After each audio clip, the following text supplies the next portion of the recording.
Good morning. Today I'm going to present our work on the thermohydraulic safety criteria assessment for the Forever Test innovative fuel assembly irradiation in the frame of the LEU Forever project.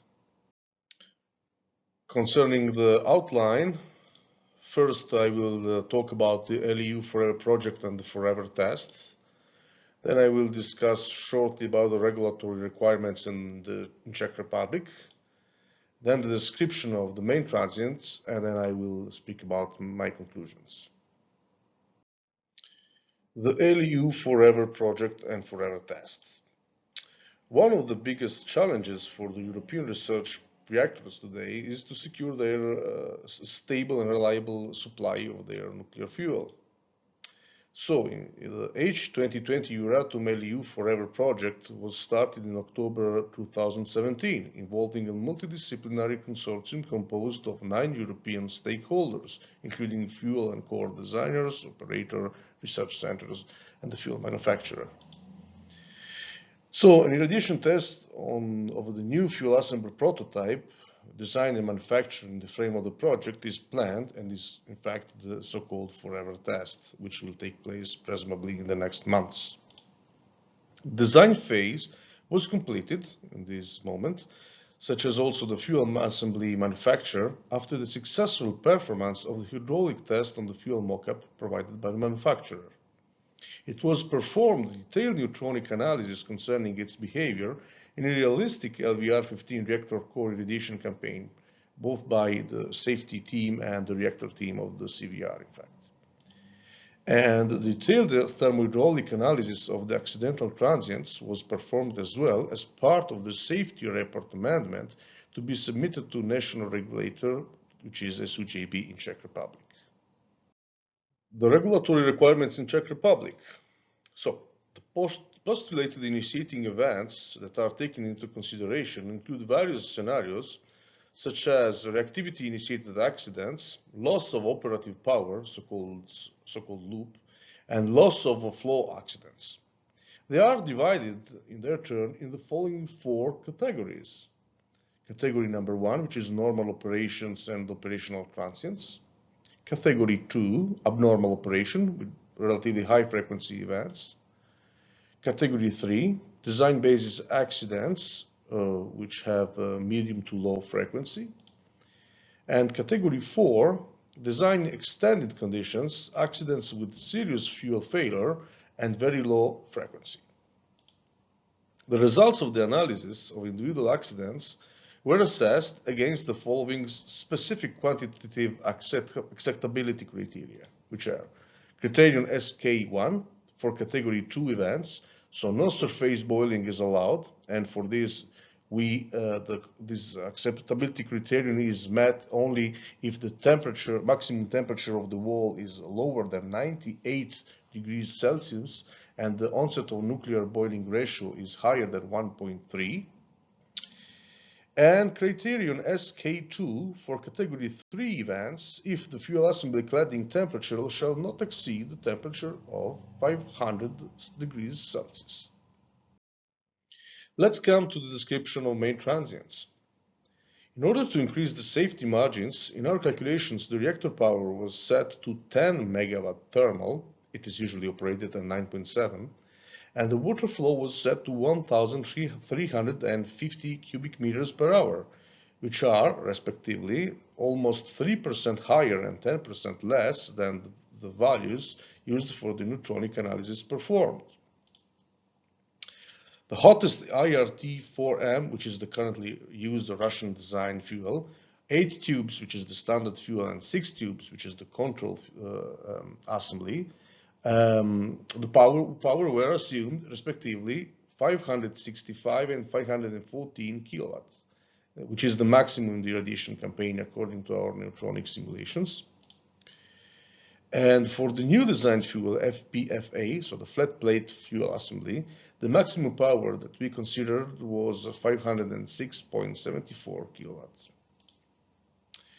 One scenario per each category will be described in detail in the following presentation.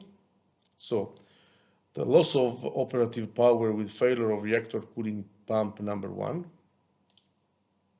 The uncontrolled removal of the control rod with the reactivity insertion of 2.8 betas in 30 seconds, and the loop with failure of all pumps, respectively they are of category 2, 3, and 4.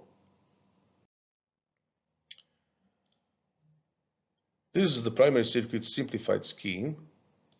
We can see here the vessel with the head above the core of 4 meters with a maximum of 4.4. And then we can see that the coolant is sucked downward by the core, so it goes from up to down, and is sucked by 7 pumps. 3 are normal pumps, for normal operation, and pump number 6 is for emergency operation and is operated with batteries. All the other pumps are operated by the electric net.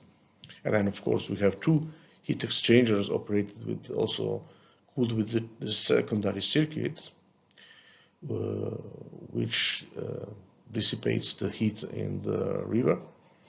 And, of course, the water flow measurers and the valves. The first scenario, which I will discuss, is the loop, so the loss of operative power plus reactor cooling pump number 1 startup failure. So loss of power supply means shutdown of the electric motors of 3 reactor coolant pumps. The emergency feed water pump, so RCP6 in the previous scheme, is powered by an emergency power supply, as I told. And we assume also that the RCP1 fails to restart. It is also assumed that the secondary circuit will be switched off. And we have to remember once again that for category 2 events, the boiling, surface boiling in the reactor core is not allowed. So this means that the criterion will be met only if the temperature, maximum temperature of the wall will be less than 98 degrees Celsius, and the onset on nuclear boiling ratio will be higher than 1.3. And the initiating event is modeled in RELAP 5 by switching off the electric motors of RCP 1, 2, and 3, and RCP continues to work normally. A signal for reactor scram is initiated simultaneously with the failure of RCP, reactor cooling pump, and the delay of the beginning of the emergency rods is 1.2 seconds and the time of fall of 0.8 seconds. So here we see the cladding surface temperature and the onset on boiling ratio. We see the onset on boiling nucleate ratio never goes less than 1.5, so we see that it satisfies the criterion.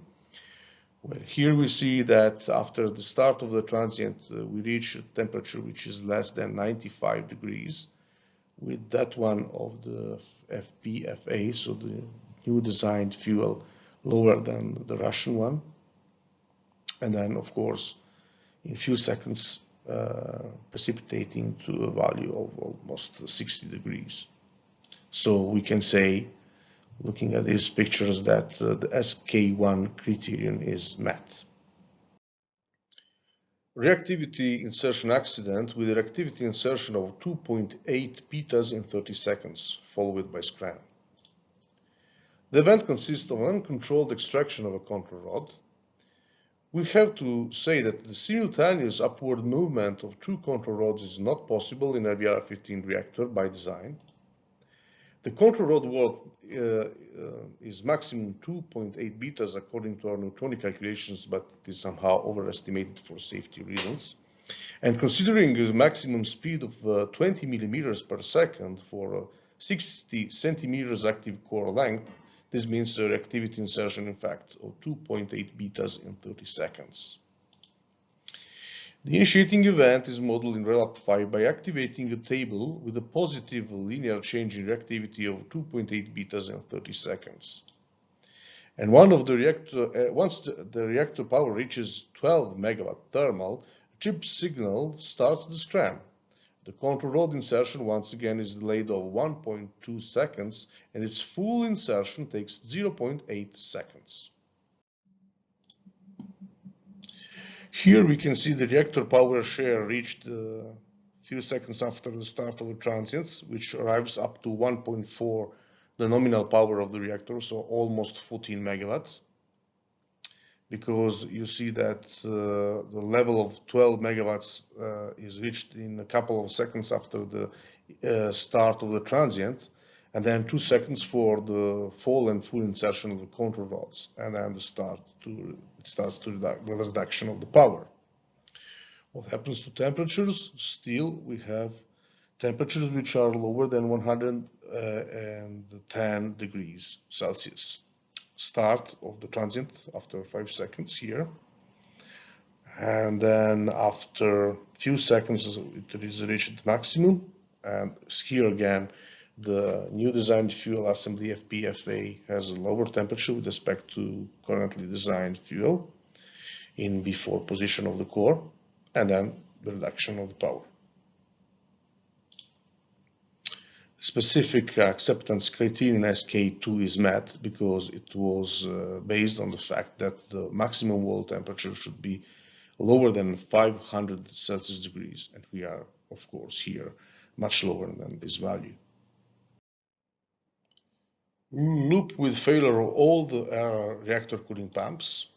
So the event consists in a loss of power supply, which leads to the shutdown of the electric motors of all the 3 operating cooling pumps, and in the simultaneous failure of the emergency feed water pump number 6. It is also assumed that the secondary circuits pumps will be switched off. The event is modeled in RELAP 5 by simply switching off all the 4 pumps and the secondary coolant pumps together. The signal for the reactor scram is initiated simultaneously. During this scenario, there is a transition to the natural circulation after a loss of forced coolant flow in the primary circuit.